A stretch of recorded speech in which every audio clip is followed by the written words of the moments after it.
You done fell right down that rabbit hole, so reality is questionable. Try, but you just can't let it go. These two right here put on the show. It's paranormal overload with southern hospitality. Haunted murder, mayhem, tip while discussing immortality. Locations with a dark past, history that comes to life. Hillbillies with a knack for everything that goes bump at night. Overthinking if you by yourself, these two will have you turning on the lights. Mixing in a little comedy to make sure it all fits in just right. Hey. Welcome to Hillbilly Horror Stories. Now here's your hosts, Jerry and Tracy Hall, and their dog Ninja. And sometimes their cat Freddy, but never the ferrets.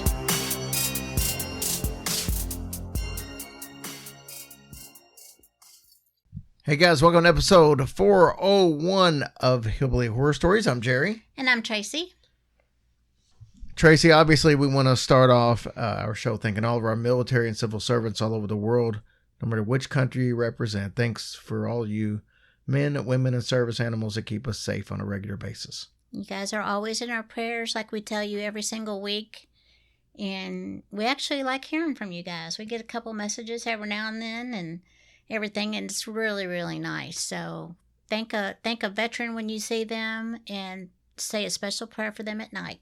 Yeah, I know Tiffany Newcomer actually left a couple of comments on our YouTube page on some of the military stories that we covered on there. So, like I said, they're a military family. Yes, we are. We had an opportunity to meet her and Daniel. Yes. A couple years ago in Louisville. So. Very nice. Thank you for that, Tiffany, by the way. Also, we need to make sure that we mention that it's a tough time for a lot of people. And if you're struggling, we want to make sure you know that there are outlets. It's there's no shame at all in admitting that you're having some mental distress every now and then. We all do. Yeah, I've been on the struggle bus a little bit myself here lately. So I just want to make sure that people realize, there's no shame in it. Please talk to somebody if you're struggling. Trust me when I tell you that your friends, your family members would rather you come to them with some situations than attend your funeral. Oh, that's really true. You guys, we're always out there for you. Our group is always there for you. We can give you our personal numbers if need be, or you can call the crisis hotline at 988. You can text 741-741. You're not alone, guys. We're here for you. Absolutely. So, Tracy, whenever we do these live events, we like to do multiple stories. And since these are the stories that we're going to be doing in Casadega for the live event, I thought I'd round up some really good ones. So it really is a mixture. And I like to call these Paranormal Potpourri. So this is Paranormal Potpourri 3. Oh. And I think the last one, or the first one we did was probably for a live event. But anyway. I wonder how they smell. I don't know. Paranormal Potpourri. I mean, there's probably cigar smoke. Oh, no. Because, it's a smell that always seems to pop up. Yeah. Or rose or lilac. Mm. Those are the three that always pop up. Apparently, nobody knew how to do anything else as far as colognes or perfumes and rose and lilac. Kristen Stewart from Twilight fame. And it was put the people who did Queer Eye for the Straight Guy are the ones who put it all together. So I'm excited to have Ken on. He's pretty funny. Awesome. So anyways, I've got some stories here, different stories, a little bit of mixture of everything. I like kind of doing that. Different types of paranormal events. So there's something for everybody. These are all obviously going to be shorter stories. They're not deep dives because it's harder to keep people's attention at a live show when you're doing a 45-minute story on something. Oh, yeah, true. All right. So who wants to start with an Ouija board story? I don't know, but why you got to call it that? That gets on my daggone nerves. That's what it is. It's an Ouija board. Well, that's dumb. Well, go ahead. So this story comes from a gentleman by the name of Jason. He sent us the story a while back, and I haven't read it on the air because I wanted to save it for this. So Jason, he went to Penn State University. This was back in 2006, which is where the event actually took place. Okay. So this took place during his college years. At the time, Jason was dating a girl by the name of Erin. Well, Erin was big into New Age ideas, things like magic and paganism, and Jason didn't really feel like that was his cup of tea initially, but he said he learned a lot from her, and eventually he met some of her like-minded friends. So during the conversations of some of her friends, it came up that one of the rooms in the oldest building on campus caused two of them, a guy and a girl who actually were dating at the time, to experience a lot of psychic distress. Here's what I'm talking about. Kyle, who was the gentleman of the group, would frequently get nosebleeds whenever he was in that classroom. Julie would frequently get disoriented and scared whenever she was in there. Ooh. Now, they didn't know that each other had this situation. Oh, they didn't tell each other. No, they didn't know initially. And then once they started talking about it, it was like, oh, that's strange. Yes, it is. So now they're discussing it with a big group of people. And this led to one of the people in there thinking, you know what, it'd be fun to sneak up there one night. So, of course, they all decided to do it. It was Jason, Erin, Kyle, Julie, a girl named Sharon, and a medium by the name of Audra. Wonder how they found her. They just, like... I think, well, that's what his girlfriend was into, so I'm sure she had all kinds of circles of... Well, that's true. Okay. Wiccans and mediums and stuff like that. And then there was another girl by the name of Keisha. And apparently Keisha and Sharon had both had a lot of paranormal experiences in the past. In fact, Jason grew up in a haunted house, so he's got some experiences of his own.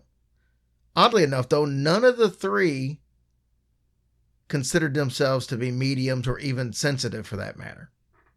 So on the way up to the building they were going to, Jason stopped at Walmart and he bought a Ouija board. Do they? I didn't know they still had those out there. Oh, sure they do. Oh, you can go right to Walmart and buy one. I guess because I haven't looked for them. So this one was a glow in the dark one. And, cool. Of course it was. So let's manifest some demons and then have a rave at the same time. I guess I don't know. So they're playing with the board, and at first the planchette wasn't doing anything. And they're like, man, what a ripoff. But then it started twitching. The board? The thingy? Yes, the planchette? The planchette. And then it started whipping around, choosing all these different letters that didn't seem to make any sense. Well, if it's going by so fast, how are they supposed to read it? Well, Kyle was actually writing the letters down. And then out of nowhere, Audra, remember she's the medium, she started to have these little mini convulsions. Her eyes rolled up in the back of her head. She started spasming and making these horrific pig noises. Oh. Not snorting and squealing. It was more of a guttural groan that sounded like a pig. How do you think that would sound? It would sound like... Hey. What the hell kind of pigs have you been around in your life? So it was a sound that Jason could not believe was actually coming from a human being. Then she starts crawling toward the door. The planchette was still going crazy. So Kyle jumps up and he runs towards Audra to kind of keep her from heading towards the stairway. Oh. Which was right outside the doors. Okay. So that was what he was trying to avoid happening, was her falling down the steps. So that kind of snapped the rest of the group out of this little... trance? Or whatever? Yeah, I would say trance is probably a good word. And... keep in mind that Audra was a small little slim girl, but it took 3 or 4 of them to keep her from leaving the room. All the while, she had this pig horrible noises coming from her. So the group could feel this incredible sense of danger. There wasn't a terrible smell that you would think, or you would hear about in some of these situations like that. But so that's the one thing that they noticed, is there wasn't a smell, but it was truly terrifying nonetheless. So afterwards they packed up and they got the heck out of there. They went back to Jason's crappy apartment over a crappy pizza restaurant, and they stayed huddled together. But Tracy, there's a twist to the story. So Jason says that he threw out the Ouija board. Mm-hmm. But years later, when he was moving out of his parents' house, he found it underneath the bed. Oh my gosh. So Seriously? he says he knows he threw it out because he said, why would he keep it? Yeah. But sure enough, there it was. Ooh, that sounds familiar, don't it? It does sound familiar. Wow. All right, Tracy. Our next story comes from Devon, England. This is actually a little bit longer story. You know, we've talked on the show about the devil's footprints before. Mm-hmm. And that was also in Devon. But that was also in 1855. We're going to be a little more focused on a newer story this time. So our story is on Fiona Hutchings and her husband, Viv. Now, Viv's not going to come along till a little bit later in the story. But in 1998, they were living in a camper. But before that, they lived in their dream home. So that was before their lives were actually turned upside down. And ever since the devil's footprints, there's been tales of witchcraft, devil worship, and black magic in the woods and the moors of Devon. There's even been talk of human sacrifices. Oh my gosh. So let's start in 1988. Fiona saw her dream house for the very first time. She said to herself, "Self, this is the house that I'm going to live in forever." Nope. Wasn't going to be. So Fiona was a 36-year-old nurse, right? Yes. And she had lived for years in isolation out on the moors. Now, she has her dream house. It's called Hawthorne Cottage. The home had been built in 1914, and it sat on a nice little wooded lot. And she really couldn't afford the house, but she made the move to be near her mom, who had become really sick. So Fiona's son had recently left home, so that left Fiona pretty much at the time, who was unmarried, all by herself to kind of take the challenge of making this house a home. Oh, okay. So she didn't move in with her mom then? No. Okay. You would have thought that would have been the That's- probably the smarter thing to do if finances were tight. I mean, you would think, but she wanted this house, so sometimes you got to do what you want to do. Right. So from the very beginning, Fiona said she felt like there was something very strange about the atmosphere. And after 6 months in the cottage, Fiona's mother passed away, leaving her completely alone. Oh, I'm sorry, Fiona. Then she met an elderly neighbor. And this neighbor gave her some disturbing news about the home. She said that even as a child, she would never pass by that house because she'd been told by her mother not to, because there was all sorts of funny goings-on there. I mean, so she could never pass by the house? How does she go in and out? She didn't live there, babe. She was a neighbor. No, that's what I'm saying, though. But she didn't go in and out of that house. Oh. Because her mom told her not to walk by that house. That's So what I meant. Well, I imagine they came from a different direction. Well, that's She true. probably had more than one way to get to the house. Okay. I'm going to speculate. My bad. Go ahead. When Fiona asked her what exactly that meant, the old lady said, very naughty things went on there. The elderly woman then told her that the previous owner of the house had gone crazy, and that's why he didn't live there anymore. No way. Fiona assumed that this was just neighborhood gossip, of course, and maybe this elderly woman might be a little special. Or was she? Because 2 months later, Fiona made a gruesome discovery. While she was working in her flower beds, she dug up something unexpected. Dead cats. Oh, come on. Each one had been mutilated and wrapped in plastic bags and buried in a north, south, east, and west position. The poor kitty cats. Obviously, she felt this was strange and unnerving. The burying of sacrificial animals is generally associated with black magic rituals. Now, Fiona had always felt uneasy in the house, as we talked about that, but digging up the cats seemed to trigger something unpleasant. she started having some major problems with anything electrical in the house. Like, she felt like the home was literally turning against her. In a very short period of time, she went through 3 TVs, a microwave that caught on fire. The washing machine wouldn't turn off. It just stayed on nonstop. And she had 2 fires that just randomly started. Yeah, that's not a good sign. So Fiona's sanity was actually being tested here. And this came all to a head on October 9th, 1989. So she drank some hot chocolate before she went to bed because she said it helped her sleep and she hadn't been sleeping well. She was awoken by the sound of several children. She had heard her name whispered in the house a little bit before, but she had never heard children. She was scared to death, but she couldn't get out of bed. It was like something was pinning her to the bed. Mm-hmm. And there were children crawling all over the surface of the bed. Oh. Her first thoughts were, how did these children get in the house and what in the hell are they doing here in the middle of the night? Yeah, and she's also like, get off me. Well, then she thought, I feel like something terrible has happened. And these kids aren't real. Oh. Like she died or something? I don't know. But then they just vanished. So for 6 or 7 months, this happened every single night. For 6 or 7 months, Yes. every single night? She wasn't sure if it was real or if she was just starting to have some mental episodes. Oh my gosh, I would be thinking the same thing. She couldn't take it anymore, so she called a medium by the name of Louise Barlow. Louise was backlogged with clients, and usually people would have to wait several weeks just to get an appointment with her.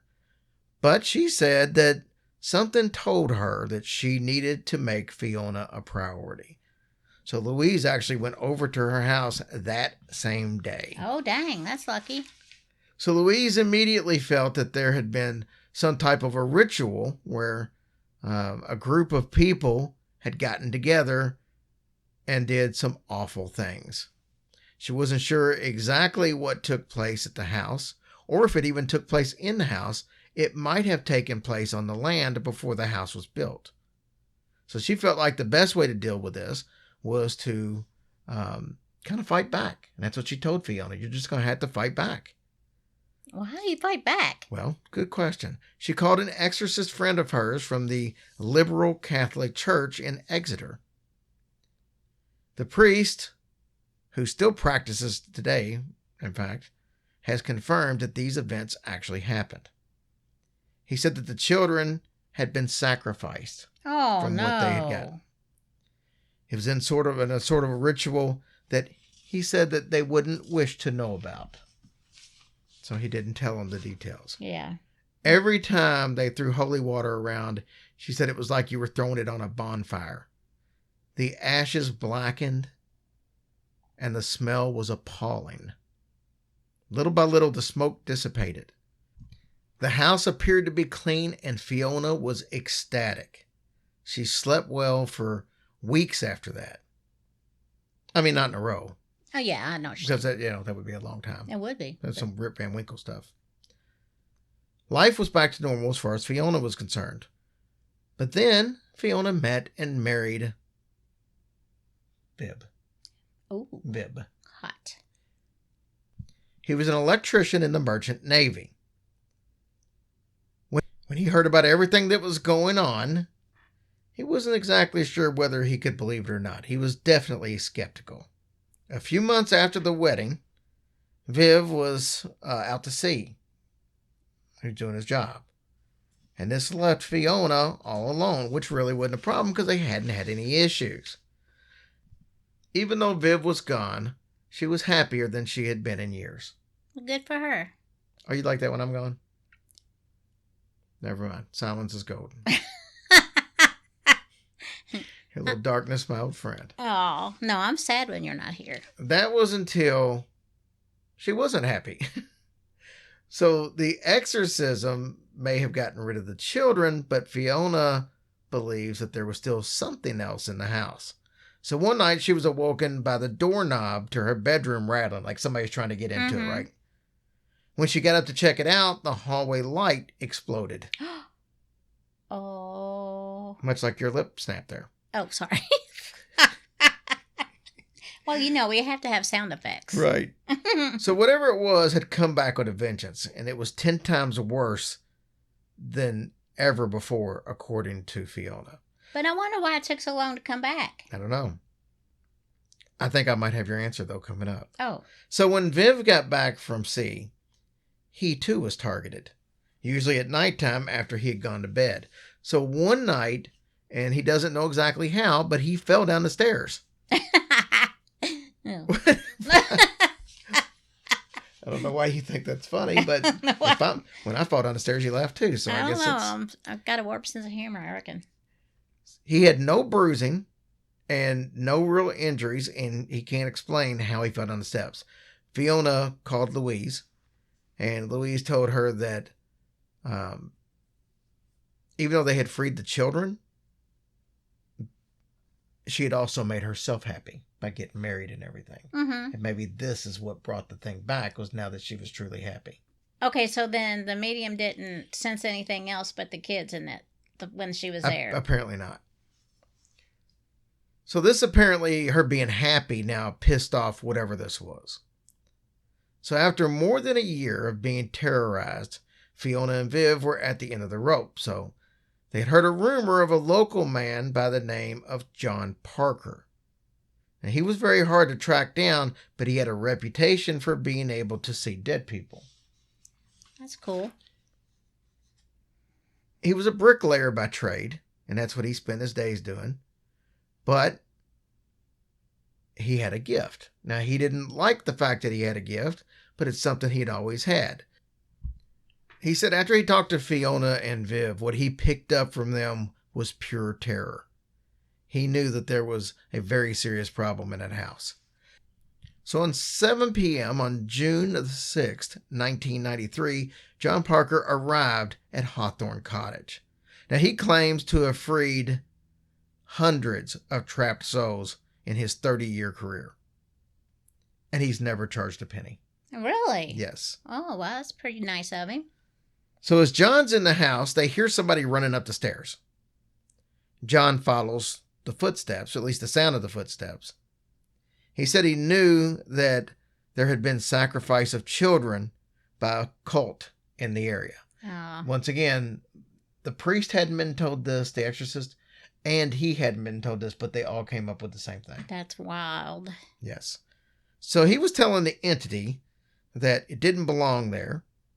And Fiona said that during this time, the house started to shake as he's pretty much lecturing the giving the him what entity. for, yeah.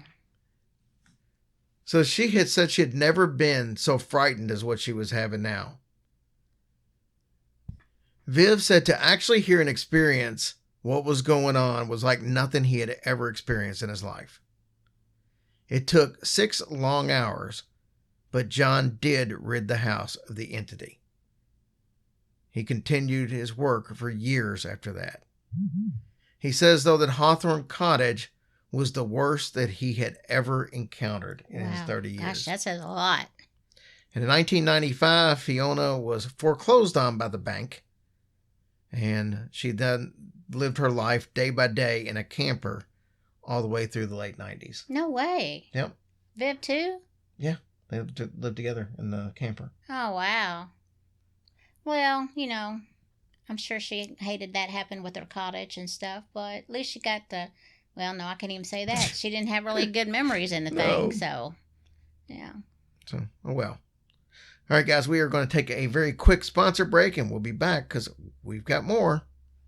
All right, Tracy, what if we finish up with a police officer encounter with a possible werewolf? Oh, now that's a new one I haven't heard of. So as you could probably guess, this officer would like to remain anonymous. Oh, yeah. So it all started with a call that came into the 911 dispatch from a very frightened woman. Well, the woman was frantic, and she said, and I'm going to quote on this, that a giant dog was trying to get into her house. She said that the animal tried to get into her door several times before she ever even made the phone call. So the dispatch asked if the animal was actually inside the home, and she replied no. And then dispatch asked if someone was trying to get inside the house. And the woman said, yes, a vicious dog. I was like, yeah, Like what'd I you say? hadn't heard me the first 2 times. No doubt.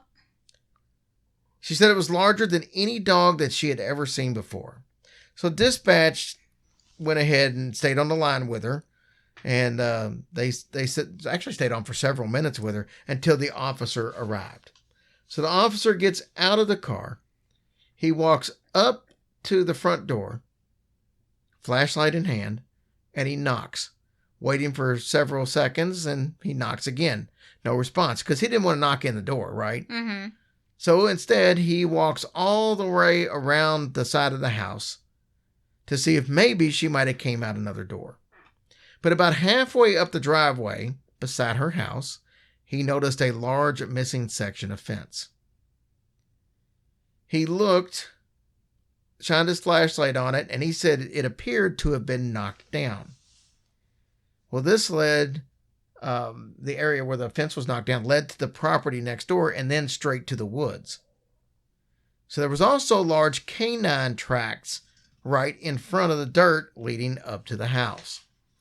So the officer said that he crouched down to start the investigation. He saw something that he said will haunt him for the rest of his life.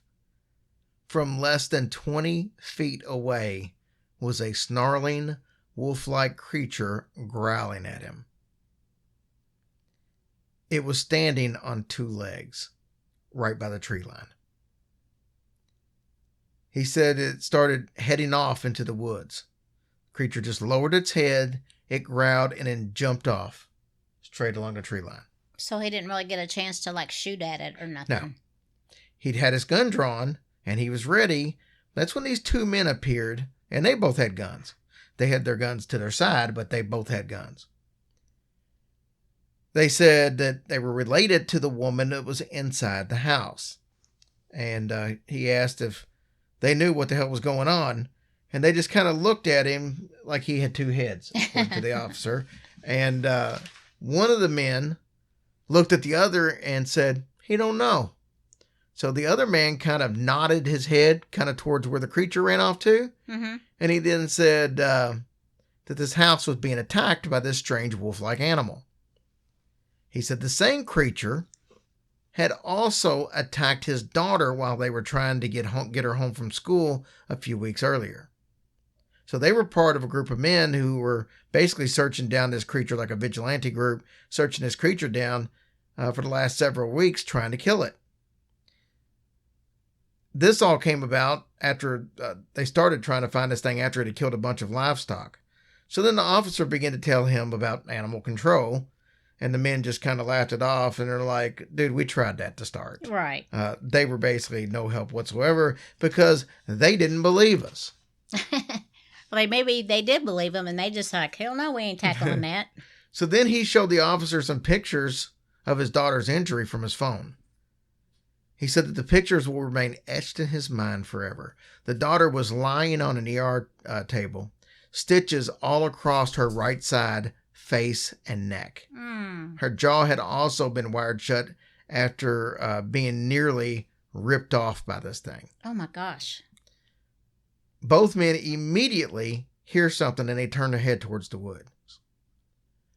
They both drew their guns, and the one that had the pictures on his phone, he fired several times. He said you could hear the growling from a distance. Then, faintly beyond the light of the house in the darkness, was the creature. The officer was trying to figure out what he was looking at because, werewolves aren't real. Yeah. Are they? Of course. But he said, what the hell else could it be? So maybe it was some type of mutation or a lab experiment. He wasn't exactly sure. It then vanished in the woods. He took the names and numbers of the men that were out there, and then the woman that lived in the house refused to talk to him or even acknowledge his presence out there. Get out of here. So, anyway. Gosh, that would be so scary to come up on something like that. But that's the story for this week. Nice. Good job. Tracy, we're going to talk a little bit about our Patreons and live shows and stuff going on. But then we've got our interview with Ken Boggle, star of the Emmy-nominated show on Hulu and Disney Plus, Living for the Dead. Ooh, cool. It was very fun. It was good. fun content, so. Well, good. All right, so the Casadega show is now over. I did want to mention we were trying to do a virtual event as well, and unfortunately, a couple of days before the show, that ended up getting canceled. There were some technical difficulties we couldn't foresee, and we'll try to get it going for St. Augustine, and we'll give people a lot more time to be able to sign up, and then give us more time to get it figured out. So, but that is the next event, the St. Augustine event. That is our birthday party. Also with History Goes Bump. There are locations right on the beach where you can stay. That's where the show's at. Not physically like in the sand, but in one of the buildings that are on the beach. That's going to be a blast. That is August 17th.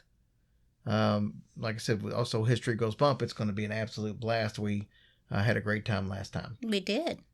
So there's that. We got the cruise. We are coming up on the end of the time to be able to get up on the cruise, unless you're just going to pay for it in one lump sum. Mm-hmm. So now you still got a little bit of time. It has to all be paid for by July. So the first or the last? I can't remember. I think it's like the middle. Yeah. Of course it is. I think. So Tracy, what do you got going on over there? Well, we have a lot more reviews this week, which we appreciate you guys coming through for us. Absolutely. Rose Amy Nice, Kayla Van Treese, Jason B. 007, Mojo Lobster, Clinique Dave, and Bobcat 6977. You guys rock. Thank you so much for doing that. It definitely does help us a lot. Yes, it does. Nothing for Patreon this week. So with that being said, we will just move on to our interview with Ken Boggle. I hope you guys enjoy this. All right, guys, I'm excited about this one because I reached out to this gentleman a couple of years ago, and we just kind of lost track of each other. Everybody's got busy schedules. His turned out to be a lot busier than mine with what he had going on. But I'm lucky enough tonight to have Ken Boggle on. And most of you will know Ken. He's one of the stars of Living for the Dead. You see it on Hulu. You see it on Disney Plus. I think Kristen Stewart is like an executive director of the show or something. Yeah, and a co-creator.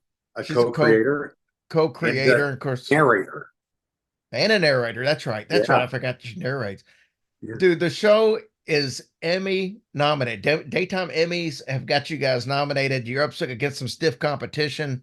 But I mean, what an honor to have a show literally come out 6 months ago, already had that kind of traction to be nominated for a Daytime Emmy. You have to be proud. Well, yeah. And the competition is Angela Bassett for Queens of Africa. And Old Testament, like my competition's Angela Bassett and Moses. Like, how do you? That's going to be tough. How do you compete with the burning bush? I mean, Roz is great, but she's no burning bush. We leave that to Juju. But I think it's phenomenal. You know, it's phenomenal. I think it's important for a person to keep it in context. You know, you can't allow yourself to think like to let it go to your head. You know, you have to kind of stay grounded and cool about it. But it's a tremendous achievement. Like nobody I've ever known has ever been on an Emmy nominated anything. So, and it's awesome because it's the first paranormal television show to ever be nominated for an Emmy. You know, that's pretty cool in its own right. Yeah. I've done some good stuff for the paranormal industry. Well, I mean, always have, but now I get an Emmy, which is going to be fabulous. So I want to touch on a couple of things. First of all, you're from, or I don't know if you're originally from, but you did live in Lexington. At the same time we were living in Lexington. That's what makes it so hard to believe we couldn't get connected. But, you know, you now are on to bigger and better things. And I don't mean that in a slight for anything that you did, but I mean, you're on an Emmy nominated show that's seen by, you know, people across the country and probably across the world for that matter, when you figure the platforms that it's on. What do you think what do you think sets your show apart from the other paranormal shows? Now, obviously, seeing it, I know the things that set it apart, but for somebody who hasn't seen it, what makes it so special, would you say? I would say the cast. We're five totally unique, bizarre individuals who have no reason to ever be together.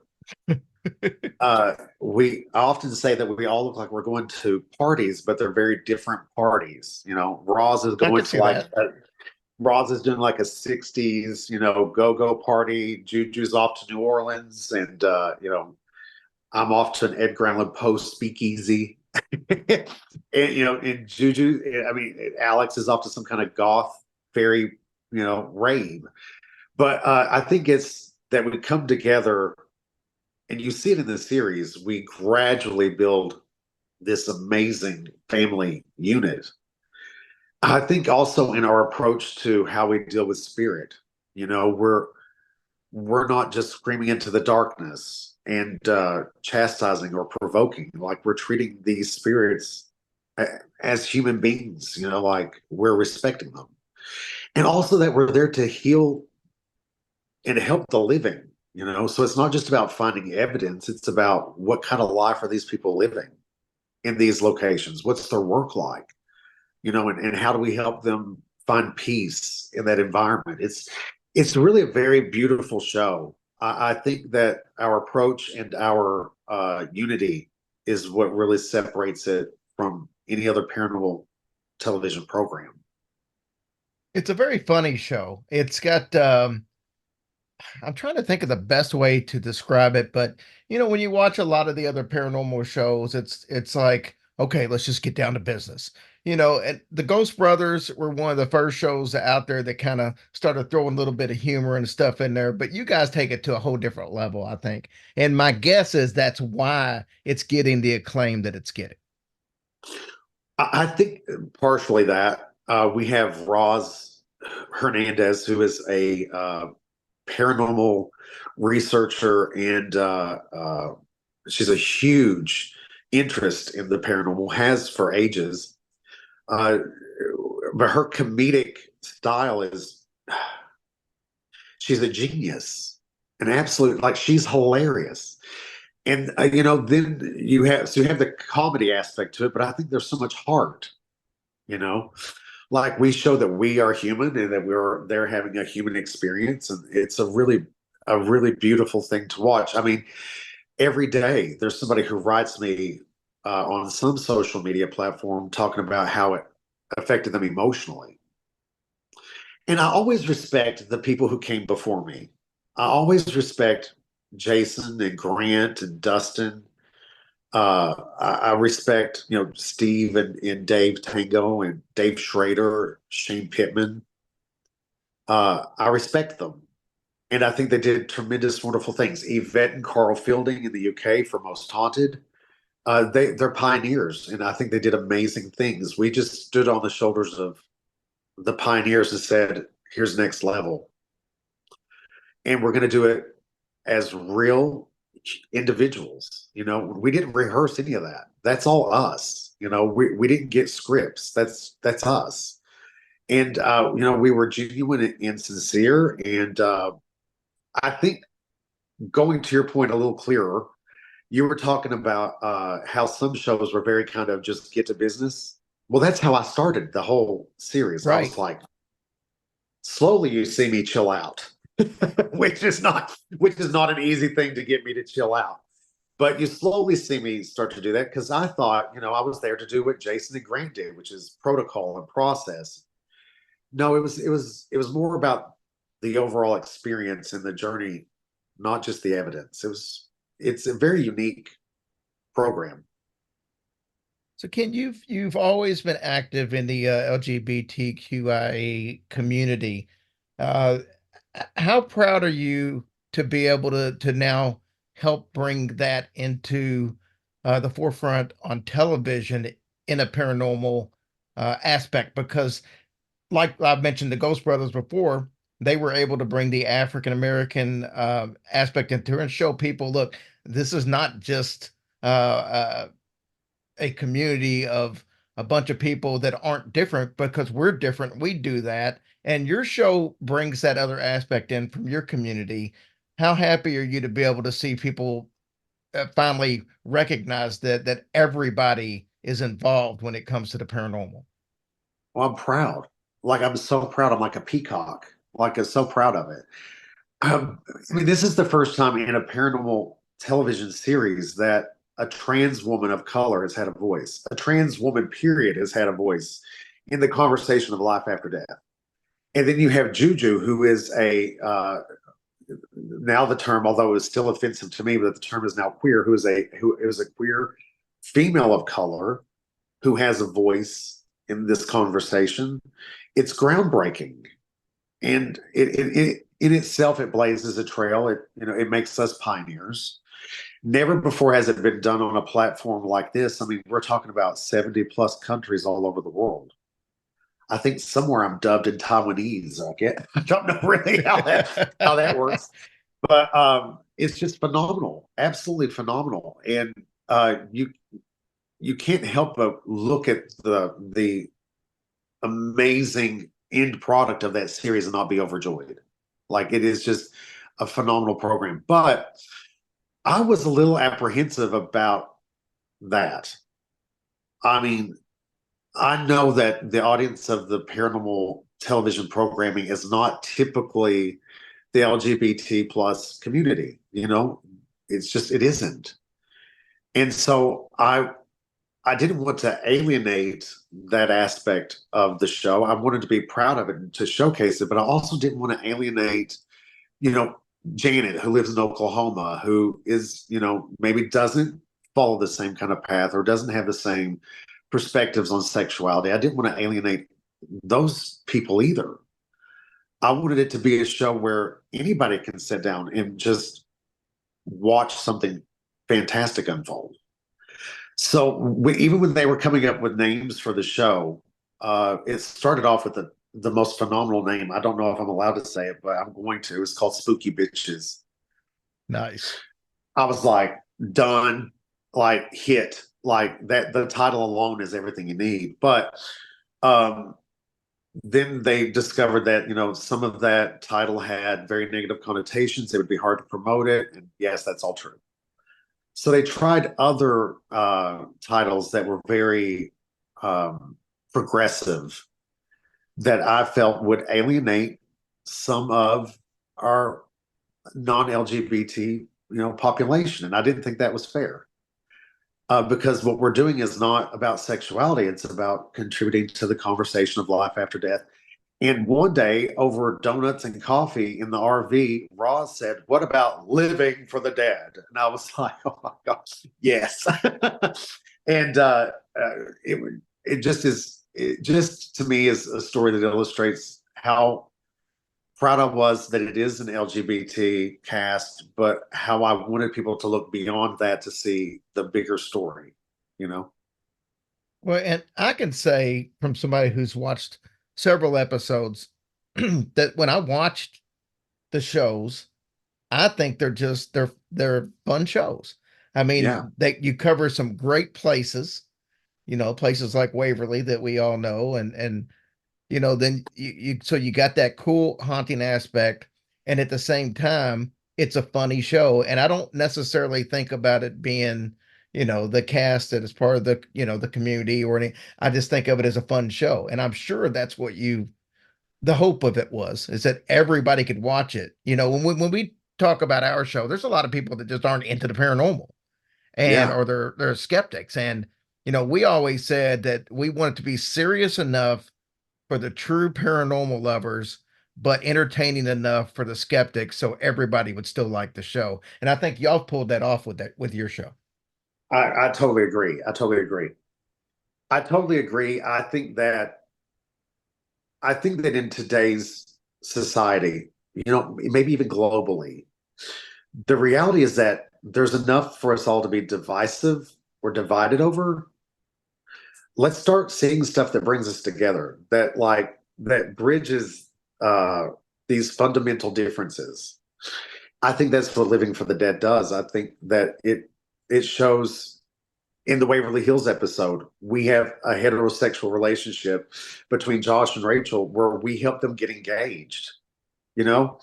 So I think it's just for everybody. I'm glad it didn't take the path of being so, I'm glad it didn't take the path of alienating anybody, because I think the overall messages would have been lost, and that would have been terribly sad. That'd been a very sad day. Tell me a little bit about how the show actually came to be and how you got involved with the show. So it's told to me that CJ Romero and Kristen Stewart were at brunch, and they were having different sides of the brunch table. And CJ, who does Kristen's hair, was talking about ghosts, and Kristen was like, "That's interesting." And they kind of were shooting it back and forth. And she was like, "What about the gay Scooby Doo?" And CJ was like, "What about the gay Scooby Doo?" And so they kind of were talking about it. I guess I'm the Velma. You know, I was thinking Daphne, but that's okay. Oh, well, we got Roz for Daphne, you know. But I was the one who's like, "Come on, gang!" You know, I found a clue. You know, that was very me. But anywho, they then got with Scout Productions, the Emmy Award-winning production company for Queer Eye for the Straight Guy, and a bunch of other fantastic programs. They then got with a network. The network said green light, and they casted. My involvement was not great in the beginning. I didn't really want to do it, just because I'd done Tarot Date with Ken Boggle for Nick Groff and Elizabeth Saint. So I felt like I had already done, I'd already made television history. You know, Tarot Date with Ken Boggle was the first show in television history, streaming or otherwise, that ever had a centralized theme of tarot reading as its central theme. It's the only show to have ever done that. So I was like, well, what more can I achieve? Like, we can consider TV done, you know? Then I got a phone. I got all these tweets from people like, "Ken, you have to do this. You have to do this." All these messages about Kristen Stewart, LGBT, ghost hunters, and gay Scooby Doo. And I was ignoring all of it. And then Elizabeth Saint called me, who I love Elizabeth. She's still one of my greatest friends. She called me and said, "Well, I just filled out a form to be on this new show, and I think you need to do it too." And I was like, "Really? What show?" And she was like, "Kristen Stewart." And I was like, "Stop. I don't want to hear it." She's like, "Well, Ken, I actually just told them that if they didn't have you on the show, it was either rigged or it was going to be horrible. They have to have you on the show. So I'm on a limb. You have to go fill out these forms and do some videos, and they'd like to hear from you." And I did. And the more that I met from the casting to production, the more I realized I was being really stupid. This was a huge, wonderful experience to be on. And they were all so open, and they were all so, their approach was so organic that I thought, I have to do this. Like, I cannot not, like, I have to, you know, like, I gotta. And we did, I think it was like 6 interviews. And then they took, it went from thousands of people to 12. All 12 of us went to a haunted mansion in the Hollywood Hills. Like, how fantastic is that? Emmys just everywhere. I wanted to lick one, but I didn't. I have a habit of trying to lick stuff, which is why I've had COVID 5 times, but I refrained. And then through the course of that weekend in this beautiful mansion in the Hollywood Hills, they would come grab somebody, take them outside, and that person would come back in crying, saying, "You know, I didn't make it." They whittled it from 12 to 7, sent us home. And the 7 of us, joined a group chat and started to get to know each other. And then they called one day and said, "You know, you made it." And I was shocked, really shocked, because they were all so young and so beautiful and, you know, just amazingly talented. I was like, why? Like, how did I make it? And they're like, "Well, you have 30 years of experience in this, like, world of spirit. And you have 15 years as a paranormal investigator, you know, 10 of which have been a certified professional, like, provable." And they said, "And you're Southern charm personified. You're our, what do they call me? They said, "You're our Delta bird." And I was like, "I can do that. I can do Delta bird." And so the 5 of us who made it to the show, we all joined a separate group chat, and we got to know each other, played games, and spent the night on the phone together on video. What is it called? FaceTime. We were FaceTiming each other and Zooming. We were doing the tech, and we get to just kind of hang out, and it was really great. We became great friends. So that was my journey. The chemistry shows. The chemistry shows. Yeah. You know, I think it's like that because we all respect each other, and we also stay in our own lane. You know, I wouldn't go someplace trying to tell a joke or trying to do research. That's what Roz does. And when it comes to being a medium, when I first met Logan at the chemistry test, my grandmother's spirit came to me and said, honey, he's better than you. You're going to have to switch gears if you want to do this. So I try to take on the paranormal investigation lead role because Alex is a tech guru. And in terms of spirituality, Juju is a mountain, you know? So that's sort of where I fit in. And then over the course of time, I just became, Uncle Ken. And I was just the dad, the corny dad who sits around like a houseplant doing paranormal investigating with my buddies. And it was really cool. It was a great experience. All right. So let's switch gears a little bit. Okay. It wouldn't be fair for me to have somebody with your expertise on the show and not have you discuss some of the really cool experiences you've had over your 30 years. So let's start with the show though. Give me a couple of your favorite experiences that you've caught or you guys as a team have caught while in some of these haunted locations while filming the show. Well, it's just a bummer because my favorite moments weren't caught and kept in the series. Like we did a spirit board session where it spelled out a name. And then with all 10 of our, everybody, all 5 of us had 2 fingers on the planchette. And we were sitting above the board. So physics tells you that our weight, however light, was going downward on the planchette. And it spelled out this name, and then the planchette lifted. I said, did it just lift? And then suddenly, boom. It was like something was crashing through the piano that was sitting next to us. And Logan jumped up. I grabbed him by his pajama pants and pulled him down and said, don't leave the circle, because I'm very Victorian in how I run seance. And it just didn't make it to the series. I loved the Waverly Hills episode, getting my tail, because I was dressed as the big bad wolf who had just ate the granny and put on her clothes. I loved having my tail tugged. I thought that was crazy unique. There was no reason for it whatsoever, no provable, normal reason for it. The other thing that I enjoyed about it was, the Copper Queen. When I went to the Copper Queen, I was expecting that it was a little boy who had died somewhere nearby. And that's kind of where my thought was. Like, we're going to go into this hotel that, people are killing themselves.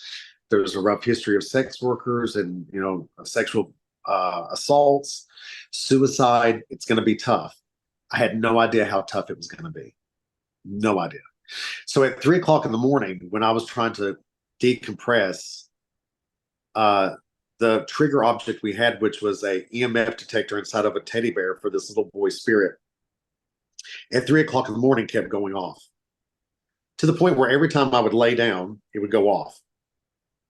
And it was through our research and through the work that we were doing that we discovered the little boy had actually been murdered in that room. He didn't drown in a nearby lake. He was murdered in the bathtub right next to my bed. So for me, that was a really profound experience because it was one of the times that you really get to be a paranormal investigator, which you know what that's like when you get to really go in and be a paranormal investigator and do the research and speak to the property owners, the people who are employees there, and you get to do the tests and you get to, do the EVP sessions and all this. It was a wonderful experience. I wish that somebody would have had a camera because I immediately went to Roz's room and knocked on her door. And her and CJ were in the room together, just hanging out because Roz is terrified to sleep by herself. It sounded like somebody had thrown a grocery cart full of frozen turkeys in the bathtub. It was like, blah, blah, blah, blah, blah, blah, blah. I was like, hello, hello, and I wanted to come in and hang out, but nobody would answer the door except Alex, so we went to my room and did facial masks and watched British television until we fell asleep. And anyway, that was my favorite paranormal experience, though, was to just go through the process of investigating the Copper Queen. The other thing I really loved was not really paranormal at all. It was being able to go to the Haunted Mansion in Arizona and uncover the truths that our client had omitted. And I'm grateful to the editing team of that, because they edited me to be a lot nicer than I was, because I really was very nasty. And they're like, this is not Uncle Ken's vibe. You're nicer than this. And I was like, fuck that. You can't do a paranormal investigation when people are lying to you. I was like, bring her in here. I got things to say. Roar. And I look like a teddy bear, but I'm really a grizzly. So I was going on one, and they really made me look a lot nicer than I was. But yeah, those were my favorite experiences from the show. Let's talk a little bit about your tarot reading. Yeah. Because I'll be honest with you. It's something that I don't have a lot of experience in. I know some people who quote unquote claim to do it, but I put a little more faith in your knowledge of it, because you've done it so long. You've had TV shows talking about it. So tell me a little bit about, if I was somebody who knew nothing about it and I said, Ken, how the hell can you flip over some cards and tell me anything about my future or my past or who I am as a person? How does that work? What would your explanation be? There are 78 cards in a traditional deck. Every person or experience that you can have as a human being is illustrated in one of these 78 cards. And they, through the power of divinity, through the power of spirit, whatever that great cosmic force is, fall into patterns when you do them in a spread that speak great truths about somebody's life. They allow you some clarity, guidance, answers, and predictions. And it's like my good friend Tina Turner said once, if you can see something clearly, you can change anything. So when you open the tarot cards up and you start really investigating somebody's life and you start getting these real truths out, you can change somebody's life. You can take situations that seem like mountains and turn them into pebbles. In just 30 minutes, you can do that. I've done it thousands of times. I mean, June makes 32 years that I've done this. 32 years of shuffling tarot cards, and they've never let me down, not once. And they just are an incredible tool to understand life and get through it. I wish I'd have sat down with you when we were back in the same city. I do too. I really do. I wish you had. Yeah. Is there one particular session, whether it be through card reading or whether it be through paranormal investigating, that stands out as like an achievement that you're just so proud of, like, or just so happy that this happened for whatever reason? Is there anything that stands out to you above everything else you've done? There's so many, Jerry. Honestly. Okay, just pick one then that comes to mind. I can't. I'll do them really quickly though. I had a reading once where this woman's doctors had told her she'd never be a mother. Predicted children. I gave her some good Southern advice about how to make those children happen. Boom, she has a baby girl named Muriel. I had a client who spent her days saving people's lives, but when she went home, she would cut herself. I helped her stop that pattern of behavior.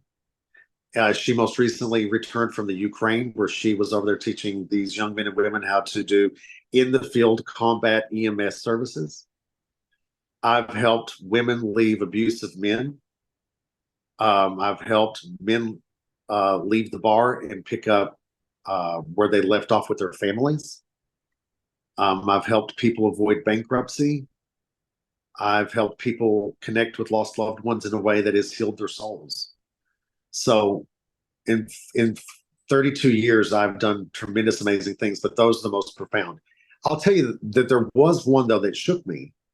And that was a lady who wanted to speak to her mother. And when I dealt the cards to see her mother, everything around me went black. Not normal for me, except for this tiny pin of light that I could see in the distance. And that pin of light was getting closer and closer and closer. And as it did, I realized it was a face. And the face was smiling maniacally, menacing. And it was creased with just like, it just looked evil. And then my spirit guide said, "This is her mother." And I pushed back from the table. And I disconnected and looked at the daughter and said, and she, by this time, the daughter was in her late 30s. I said, "Your mother was an evil, horrible woman, and she was proud of it. And I don't know why on earth you would ask me to speak to her." She said, "I needed somebody to say that because my mother was horrible."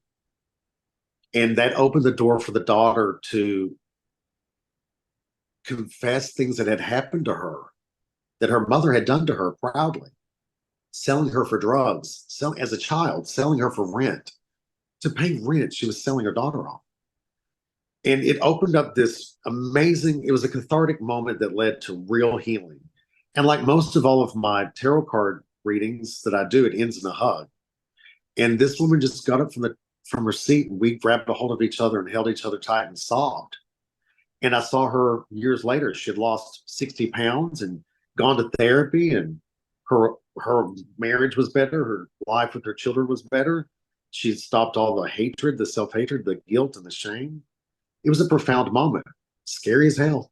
It was scary as hell because that was an evil chick.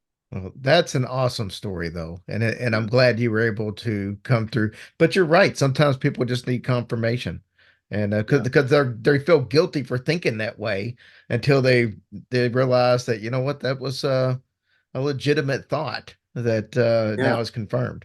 Or that it was natural for them to feel that way, that they were having a natural response, you know? Yeah. It's just an amazing source of, I hate to say that it's therapeutic, but it is therapeutic. We are talking to Ken Boggle of the Emmy-nominated Living for the Dead on Hulu and Disney Plus.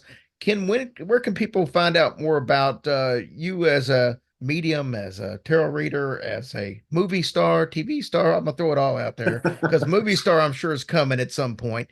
Where can they find out more about you and find out more about the show?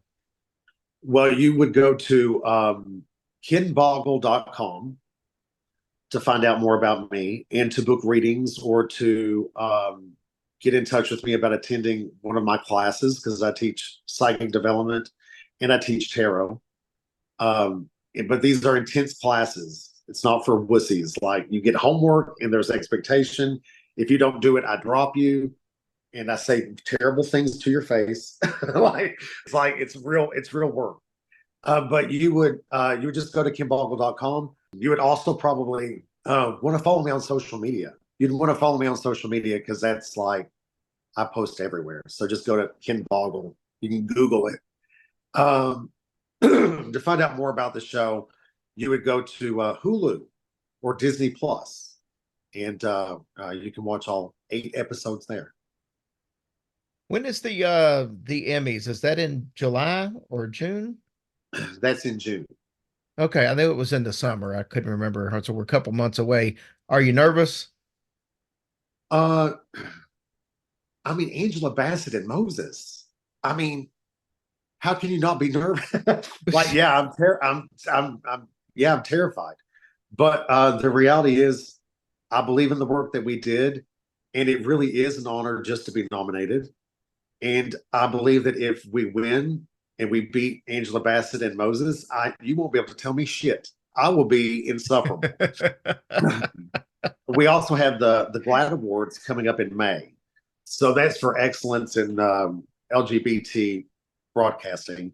I think we have a fine shot there as well. I think I don't know who we're up against, maybe RuPaul or something, but she's got all the damn trophies. She don't need no more. You know, not Right, RuPaul. right. It's start spreading that stuff around. I get with you. Yeah, she's already done had hers. It's time for us to have some, you know? Ken, it's been a blast having you on, man. It's been a long Oh. time happening. I wish we could have done this a couple of years ago, but we would have been able to talk about Living for the Dead if we'd have done Yeah. this 2 years ago. So this is awesome. Absolutely. Well, and as a matter of fact, I got one more thing to say. I just finished the book, Becoming Ken Boggle, from the Holler to Hulu. And it's going to be, I'm sending it out to my agents and lawyers and managers tomorrow. So that will come out soon. And I want everybody to kind of keep an eye on that because it'll be the first time in literary history an autobiography has ever been done through the major arcana of the tarot. I teach you about tarot and how my life has been affected by it and how my life represents it. So please keep your eyes open for that. Becoming Ken Boggle. It's been a labor of love. And I really want people to see that come out because it's a real book about, I told all my garbage, all of it. And it's racy. It is good. So hopefully Audible will let me narrate it because I'd love to tell those. I like to tell those stories myself. And yeah, see me for readings, see me for classes, but you know, watch the show and just allow it and just enjoy it. And you'll see by the end of it that you change a little bit. You change as we change. And thank you for having me on. I'm so incredibly knocked out. Hopefully I wasn't too nervous. No, But I thought you did fantastic. I will advise people, if nothing else, at least go watch the trailer for it. And once you watch the trailer, you're going to want to go watch the episode. So it's a good 2 to 3 minute clip of what you get. And I think it's pretty representative. And yeah, you'll fall in love with it before you even get to watch the first episode. very true. Very true. Ken, thanks for coming on, buddy. It's been a pleasure. Thank you, Derry. Have a good day.